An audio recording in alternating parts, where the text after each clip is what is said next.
Tibetan महिला गड़र ग्राम रक्षाबंधन उत्सव गजपति जिला आर उदयगिरी ब्लॉक छेलागत पंचायत गड़र ग्राम चंद्रगिरी तिब्बतीयन महिला तरफ पवित्र रक्षाबंधन कार्यक्रम अनुष्ठित हो जाइछि।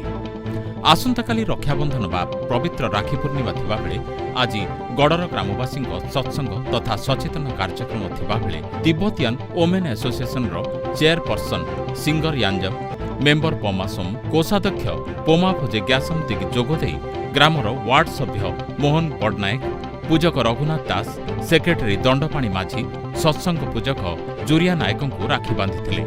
ए उत्सव में सिरिंग जांगियम ग्रामर प्रत्येक रविवार सत्संग सह सचेतन कार्यक्रम हेउथिबारु एहाकु एक महत् कार्यक्रम और ग्रामर समस्त ग्रामवासी सचेतन हेबा सह ग्रामर उन्नति दिगरे आगेबी बोली कहिथिले। तिब्बतीय महिला ग्रामर समस्त ग्रामवासी पुष्प चंदन दे स्वागत करिबा और सत्संग स्थल में सम्मानित करी ग्रामर युवती माने मध्य राखी बांधिथिले। एहिपरि स्वागत को महिला चेयरपर्सन प्रशंसा करिबा सह ग्राम सह तिब्बतीय बंधुता रहिबो बोली कहिथिले।